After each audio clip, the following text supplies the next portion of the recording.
Prime Minister, ladies and gentlemen, I don't quite know what I've done to deserve not sitting down on a sofa, I must say, to talk to you all, which would be much more pleasant. So you'll have to put up with me standing here and waving my arms about. But I particularly wanted, if I may at the beginning, to thank the Prime Minister for his enormous generosity in coming to join us today when I know he's rushing from one thing to another, to Somalia conference and goodness knows what else. So it is extremely good of him to give up this time. But I think it has, above all else,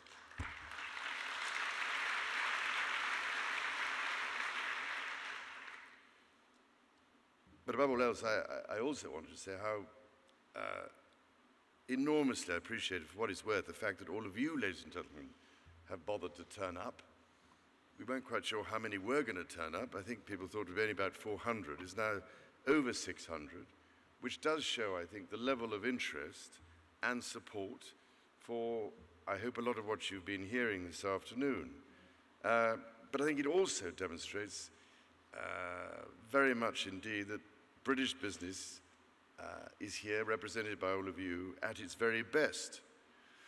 And for those of you who've had to put up with me over 26 years of being President of Business in the Community, a lot of you probably weren't even born at the time. I apologize if I yet again repeat myself, but first of all, I am enormously grateful. Secondly, I hesitate on so many occasions to ask you for more. This is always the difficulty because there are so many different challenges, so many issues to be dealt with. But time and again, business, the private sector, has proved that you have the most enormous value to bring, particularly in partnership with others, the public sector and the community sector.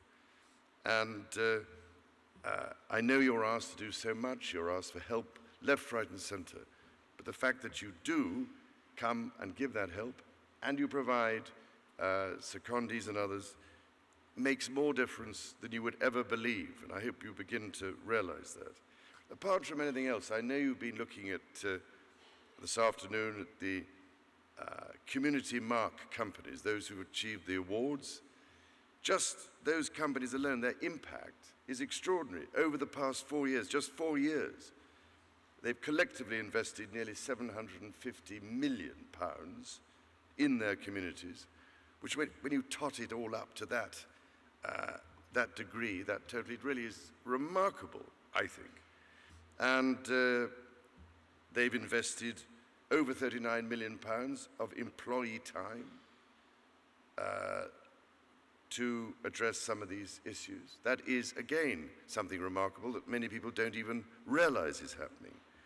They've also supported 6.5 million children in over 52,000 schools. That's another remarkable, unheard of fact.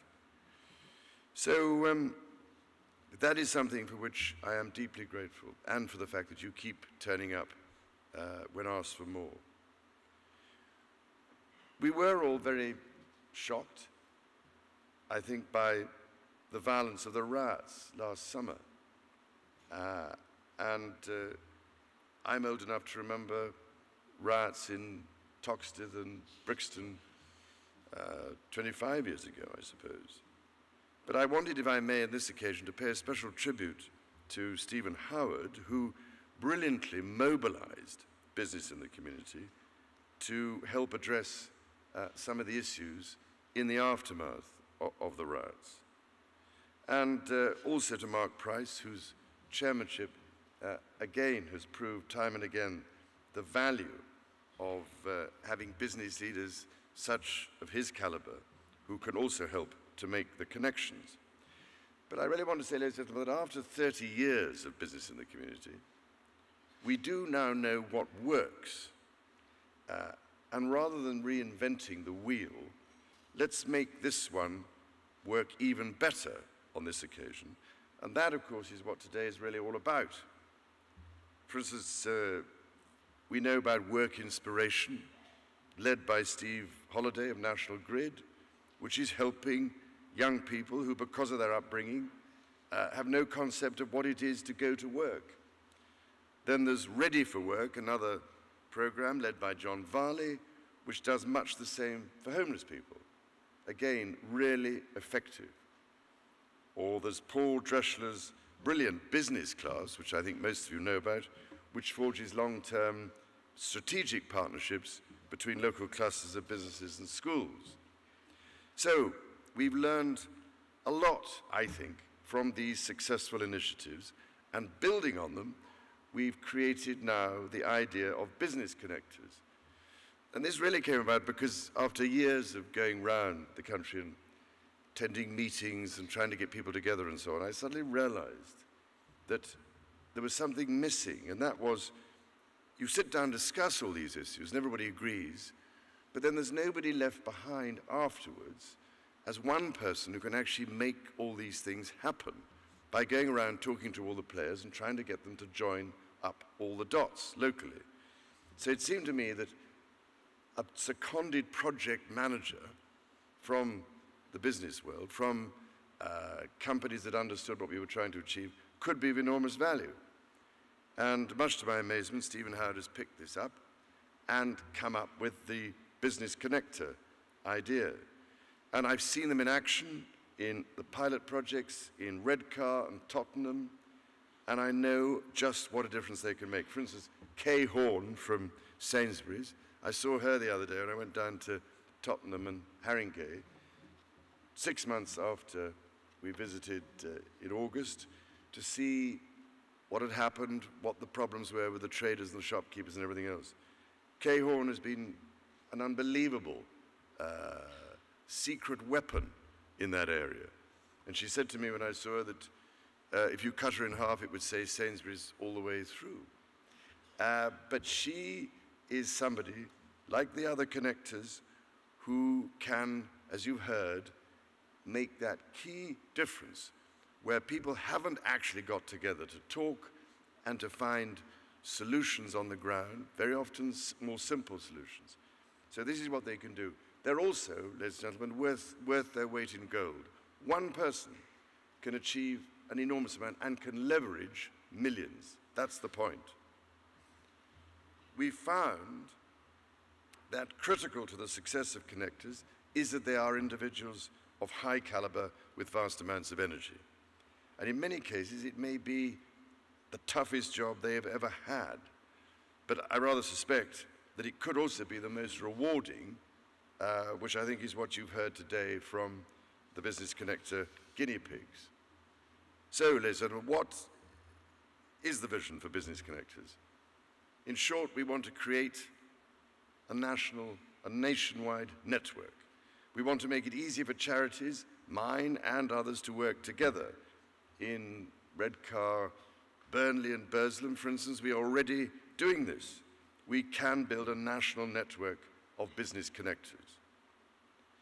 And I can think of no better way to mark the 30th anniversary of business in the community than for it to become the hub of a network of businesses deploying all we have learned in those 3 decades about creating effective business community partnerships. This could help boost achievement in schools, improve the chances for employment for young and disadvantaged people, and also encourage entrepreneurial activity and help the voluntary sector. I think though also it's important to recognize, and I find this when going abroad and traveling, you ask people why they want to invest in this country, for instance, and apart from all sorts of other considerations, they so often say they want to invest here because of this country's stability.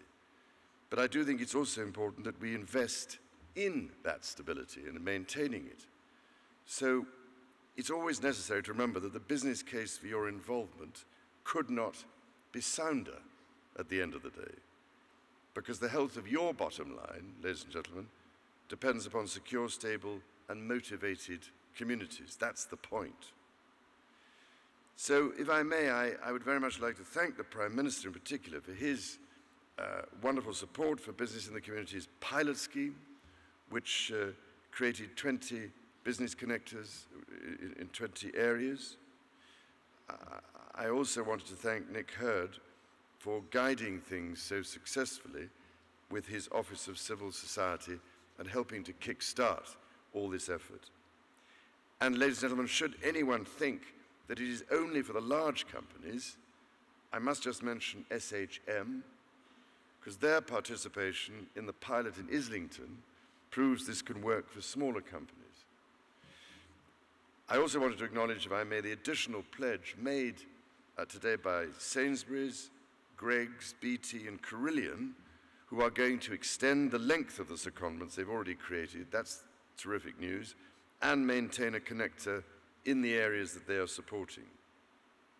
Of course, all this couldn't be possible without the partnerships with many local and national voluntary groups and charities, particularly the NCVO, the ACEVO, the Groundwork Unlimited, Locality and Pilot Light, who've all given invaluable advice. So too the Community Development Foundation and those who have offered practical support like office space and technical assistance such as Fujitsu, who've supported the IT network that the connectors use to do their work and record their achievements. Then, of course, there's Gwyn Burr and Sainsbury's, who've provided such outstanding leadership of the community team at Business in the Community and the Business Connector program. And I'm particularly thrilled that Waitrose, United Utilities, Midland Heart, Fujitsu and Accenture are about to second members of their staff on the scheme. And to Dairy Crest, we owe even great gratitude, who've shown that the Business Connector model can work as well in rural areas as it can in towns and cities. And I know that because we've managed to do that up in the North Highlands in Caithness. And finally, ladies and gentlemen, I'm thankful, very thankful, that Lloyds Banking Group has agreed to increase their support of the programme with 20 12-month secondments every year for the next 3 years. That, again, is unbelievably welcome news.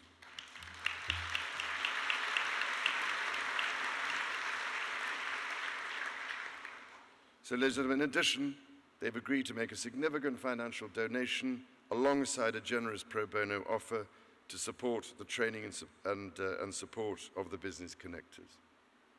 So, ladies and gentlemen, in conclusion, Business in the Community has already helped, through your help, to bolster the fabric of this country's community capital.